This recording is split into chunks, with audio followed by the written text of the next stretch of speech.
The slip of paper fell out of Michael Petrov's jacket pocket during their Tuesday session.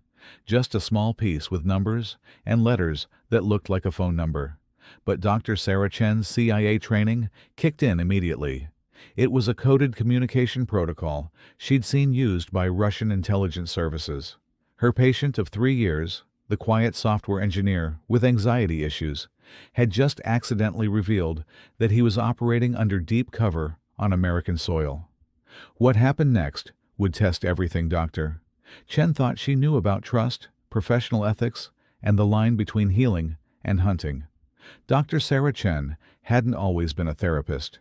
For 12 years, she'd been one of the CIA's most effective psychological operations specialists, an expert in reading people, understanding motivations, and building psychological profiles that helped identify foreign operatives and potential security threats. Her specialty was behavioral pattern analysis, the art of detecting deception, uncovering hidden agendas, and recognizing when someone was operating under false identity. She'd helped expose dozens of foreign agents, prevent terrorist attacks, and protect American assets around the world. But the work had taken its toll. Years of seeing the worst in human nature, of constantly questioning everyone's motives, of living in a world where trust was a luxury she couldn't afford. It had changed her fundamentally. The breaking point came during Operation Nightfall in Berlin. Sarah had been tasked with psychologically evaluating a suspected Russian double agent who'd been feeding information to both sides. Her analysis concluded that the man was genuinely trying to defect, that his information was reliable, that he deserved protection. She was wrong. The defector was actually a triple agent, and Sarah's positive evaluation led to a meeting that resulted in the deaths of 3 American operatives and the compromise of an entire intelligence network. The psychological manipulation had been so sophisticated that even Sarah's expertise hadn't detected it. Your greatest strength became your greatest weakness, her supervisor had explained during the debriefing. You wanted to believe in redemption, in the possibility that people could change. In this business, that kind of optimism can be fatal. Sarah left the CIA 6 months later, haunted by the knowledge that her faith in human nature had cost lives. She entered graduate school to become a licensed therapist, determined to use her understanding of human psychology to heal rather than hunt. 5 years later, Dr. Sarah Chen opened her private practice in Seattle, specializing in trauma and anxiety disorders. She told herself she was done with deception, done with hidden agendas, done with the world of espionage. She was wrong about that too. Michael Petrov first came to see Dr. Chen 3 years ago, referred by his primary care physician for what appeared to be work-related stress and anxiety. He was 42, soft-spoken, with the slightly pale complexion of someone who spent most of his time indoors. He claimed to be a software engineer for a tech startup, struggling with imposter syndrome and social anxiety. His story was perfectly ordinary. Immigrant parents from Eastern Europe, computer science degree from University of Washington, a career in software development that had become increasingly stressful as he advanced to leadership positions. He was articulate, but not overly so, knowledgeable about technology, but not suspiciously expert, anxious about work performance in ways that seemed completely genuine. For 3 years, Sarah had watched Michael make steady progress. His initial panic attacks had diminished, his social anxiety had improved, and he developed better coping mechanisms for workplace stress. He was, by all measures, a successful therapy case, someone who genuinely benefited from professional help. Sarah prided herself on being able to read people, even in her new civilian role. And everything about Michael Petrov read as authentic. A decent man dealing with normal psychological challenges, working hard to improve his mental health and life satisfaction. The coded message that fell from his pocket changed everything. The numbers and letters on the slip of paper were arranged in a pattern Sarah recognized immediately. A burst transmission protocol used by Russian SVR for covert communications. The sequence indicated a dead drop location, pickup time, and authentication code. Everything a deep cover operative would need to maintain contact with handlers. Sarah's mind raced as she discreetly palmed the paper, while Michael, unaware of what had happened, continued talking about his workplace stress. Her CIA training was screaming warnings, coded communications, foreign national background, perfect cover identity, years of patient relationship building that could have been intelligence gathering. But this was her patient, someone she'd worked with for 3 years, someone she'd watched struggle with genuine psychological issues, someone she'd helped heal from real trauma. Or was it all an act? Sarah found herself analyzing every session they'd ever had with new eyes. Michael's questions about her background, had those been therapeutic curiosity or intelligence gathering? His interest in her other patients, professional development, or fishing for information? His carefully crafted personal history, genuine vulnerability, or perfectly constructed legend?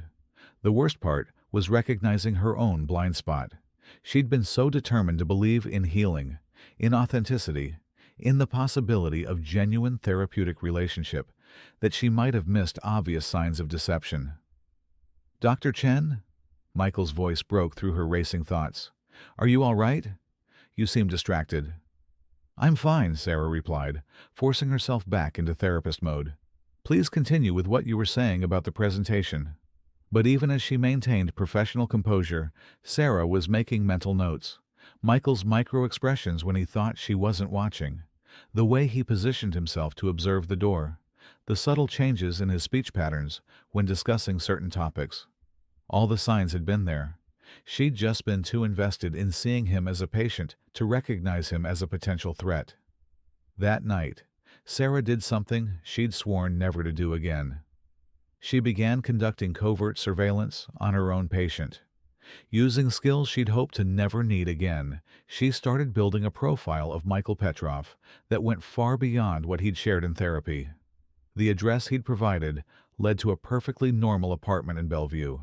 But when Sarah conducted discreet observation, she noticed details that didn't match his claimed lifestyle. Security cameras positioned to monitor approach routes. Windows with reinforced glass, a level of operational security that no software engineer would need. His claimed employer, TechFlow Solutions, existed and had him listed as a senior developer. But when Sarah used her old CIA contacts to run deeper background checks, the company's ownership structure revealed shell companies and offshore funding that suggested it might be a front operation. Michael's digital footprint was similarly suspicious when examined with trained eyes. His social media presence was extensive, but superficial. Lots of content that looked genuine, but lacked the authentic randomness of real personal history. His professional credentials were spotless. Perhaps too spotless for someone who claimed to struggle with imposter syndrome. Most damning was what Sarah found when she analyzed his therapy sessions through the lens of intelligence training. Michael had been incredibly skilled at redirecting conversations, at getting her to talk about her own background while revealing minimal authentic details about his own life. He'd been profiling her even as she thought she was treating him.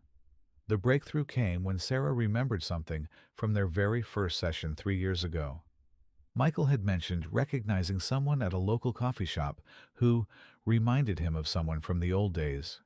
At the time, she'd interpreted it as nostalgic memories of his claimed childhood in Portland. But during their most recent session, he'd used almost identical phrasing. Someone from the old Prague assignment. Prague. Assignment. Operational language that no civilian would use accidentally. Sarah realized that Michael hadn't made a mistake. He'd been testing her, seeing if she would recognize the slip, if she would react, if she might be more than just a therapist. The coded message falling from his pocket hadn't been an accident either. It had been a deliberate probe to see how she would respond, which meant he suspected her CIA background. The question was, how much did he know and what was his agenda? Sarah found herself in an impossible position. As a therapist, she had ethical obligations to maintain patient confidentiality and continue providing care. As a former CIA operative, she had moral obligations to report potential foreign intelligence activities on American soil. But there was a third consideration that terrified her more than the others. If Michael was testing her, if he suspected her background, then this entire situation might be a trap.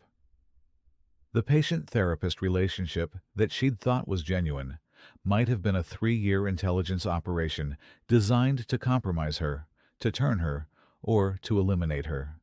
Sarah made a decision that violated every principle of both therapeutic practice and intelligence work. She was going to confront Michael directly during their next session. It was dangerous, unprofessional, and potentially catastrophic, but it was the only way to determine the truth. The following Tuesday, Sarah prepared her office with the systematic approach she'd once used for operational meetings: recording devices, emergency communication protocols, and backup plans in case the situation went wrong. If Michael was indeed a foreign operative, this confrontation could be the most dangerous hour of her life. Michael arrived precisely on time, as he had for 3 years. But Sarah noticed details she'd previously overlooked: the way he checked sightlines before sitting down, how he positioned himself with easy access to exits, the subtle bulge that suggested concealed weapons. "Michael," Sarah began, abandoning all pretense of therapeutic neutrality, "we need to discuss the coded message you dropped last week." For just a moment, Michael's carefully maintained facade cracked. His eyes sharpened, his posture shifted, and Sarah could see the operative beneath the patient. Then he smiled. Not the nervous, anxious expression she'd seen for 3 years, but something cold and calculating. "Dr. Sarah Chen," he said, his slight accent now noticeably more pronounced. "Former CIA psychological operations specialist, 12 years of service, specialized in behavioral analysis and foreign operative identification. Left the agency after Operation Nightfall in Berlin." Sarah's blood went cold. He knew everything. "You've been investigating me," she said, fighting to keep her voice steady. "For 3 years," Michael confirmed. "Though I must admit, your therapeutic skills are quite genuine. I actually have experienced significant improvement in my anxiety levels." "Who are you?" Sarah asked. "Colonel Michael Petrov, SVR, and Dr. Chen. I have a proposition for you." What followed was the strangest conversation of Sarah's life. A foreign intelligence officer explaining his mission while sitting in her therapy office, surrounded by inspirational posters and tissue boxes. "The coded message was deliberately planted," Michael explained, "as was my reference to Prague. I needed to confirm that your CIA training was still intact, that you could still recognize operational patterns." "Why?" Sarah asked, though she was beginning to understand. "Because I'm not here as your enemy, Dr. Chen. I'm here because I need your help." Michael's story was as complex as it was dangerous. He'd been a deep cover operative in the United States for 8 years, initially gathering intelligence on American technology companies.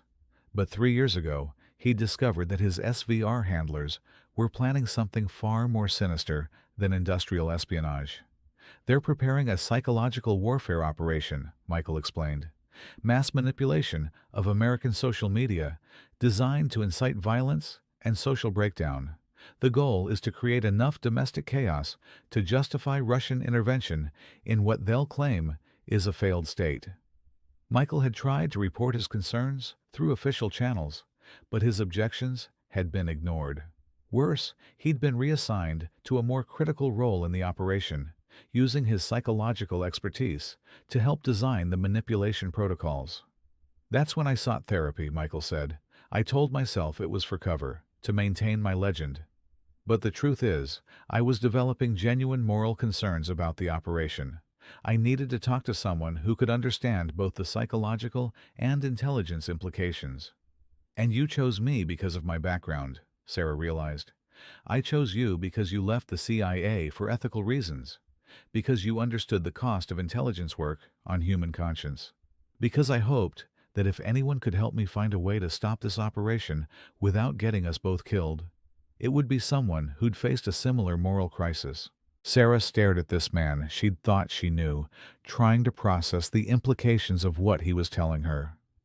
If he was telling the truth, then the therapeutic relationship they'd built was both completely false and completely genuine. He'd manipulated her into the role while actually needing the help she provided. "What exactly are you asking me to do?" Sarah said. "Help me defect," Michael replied. "But not just me. I have intelligence on the entire psychological warfare operation, including American assets they've compromised. I can give the CIA everything they need to stop this operation and protect national security. And if you're lying, if this is all an elaborate recruitment attempt? Michael leaned forward, and for the first time in 3 years, Sarah saw complete vulnerability in his expression. Then you'll have my psychological profile from 3 years of sessions. You'll know better than anyone whether I'm capable of that level of deception. Sarah found herself facing the same moral dilemma that had driven her from the CIA: how to distinguish between genuine human connection and sophisticated manipulation. But this time, the stakes were even higher. If Michael was telling the truth, she could help prevent a psychological warfare operation that might destabilize American society. If he was lying, she could be walking into a trap that would compromise her, endanger other Americans, or worse. But Sarah had learned something important during her 5 years as a therapist. Sometimes you have to trust your professional judgment, even when the situation is unprecedented. I've spent 3 years analyzing your psychological patterns, Sarah said finally.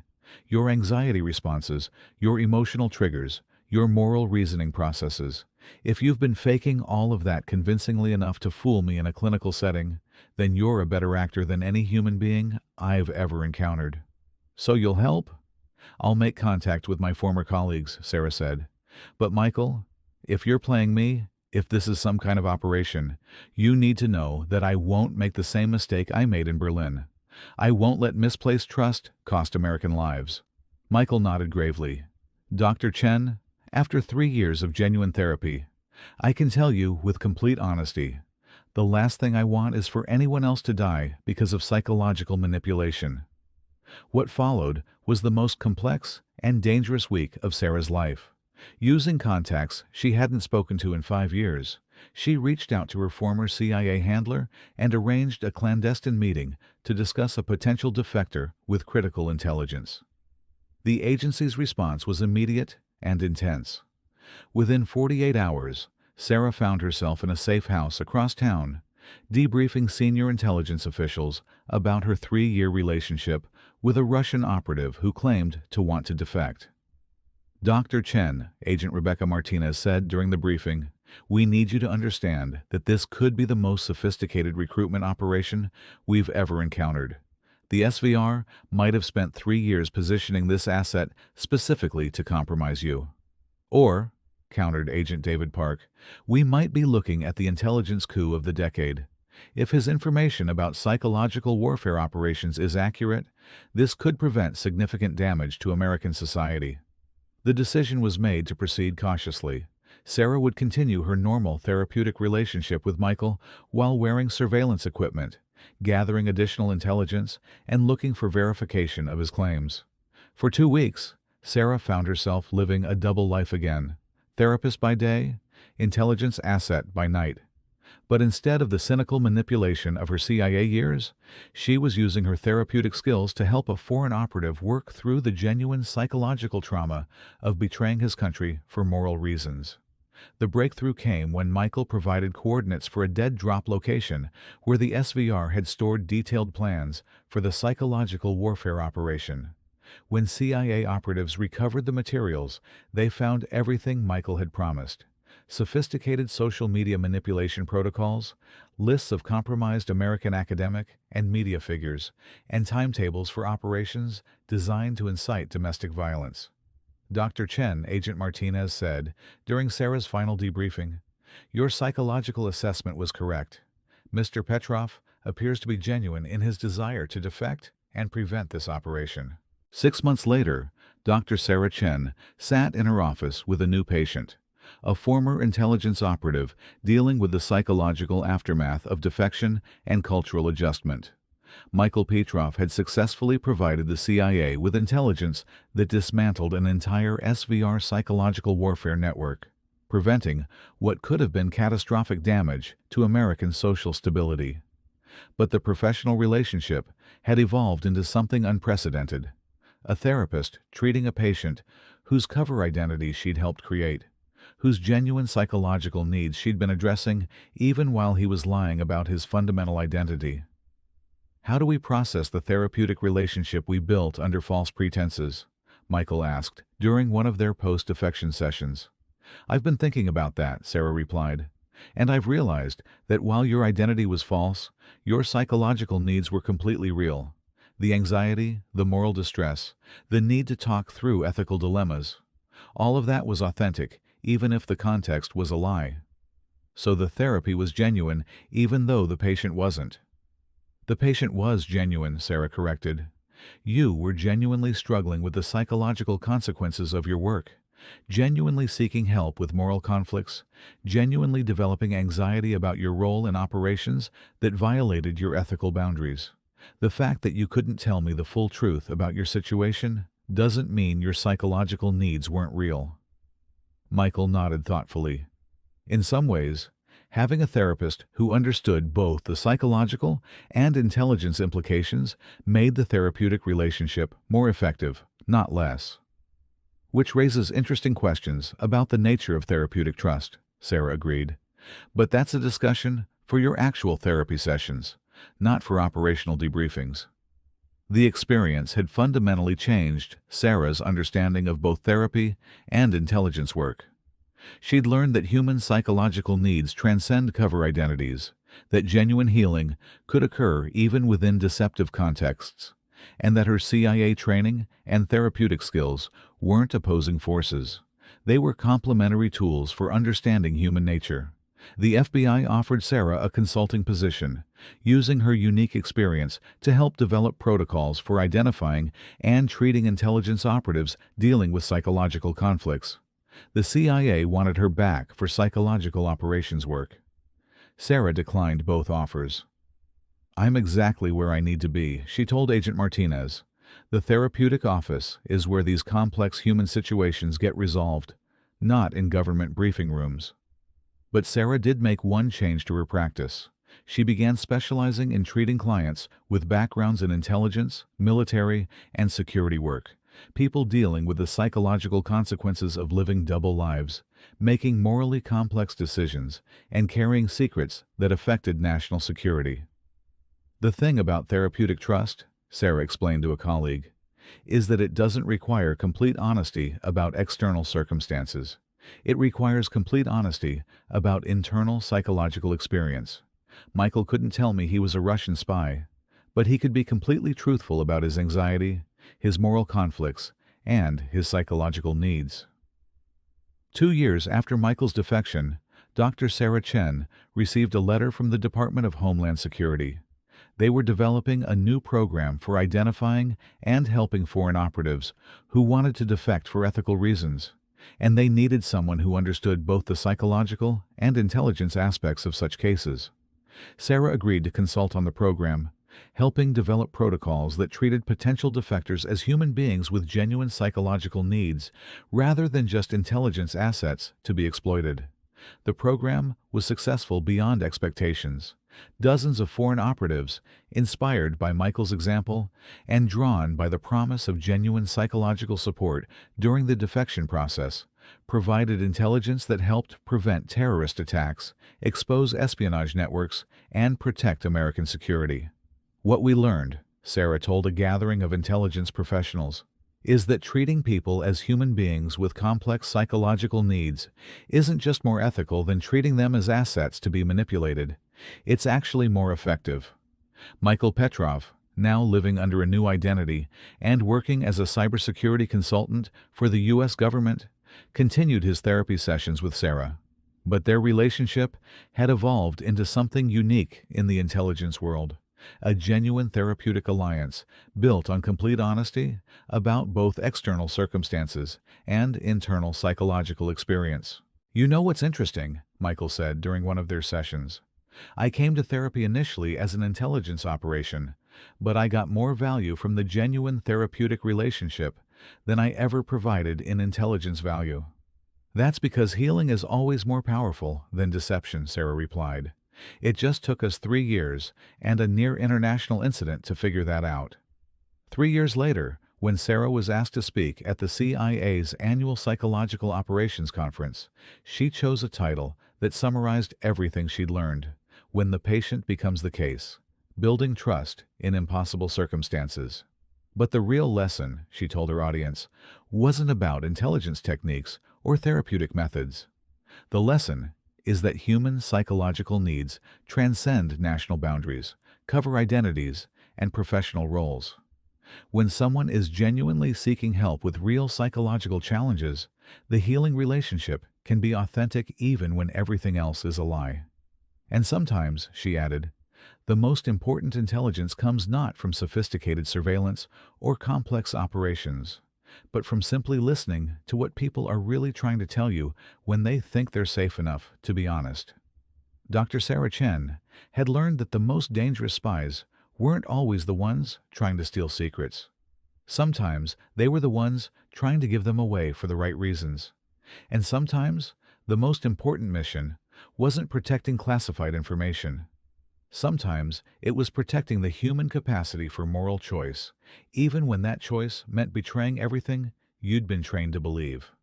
If this story captivated you, remember that trust is complex, healing is possible even in impossible circumstances, and sometimes the most important conversations happen in the safest spaces we can create for each other. Have you ever discovered that someone you trusted wasn't who they seemed? How did you handle the revelation? Share your thoughts in the comments below. Where are you watching from today? Drop a comment and remember, the people helping us through our most difficult moments might be fighting battles we never imagined.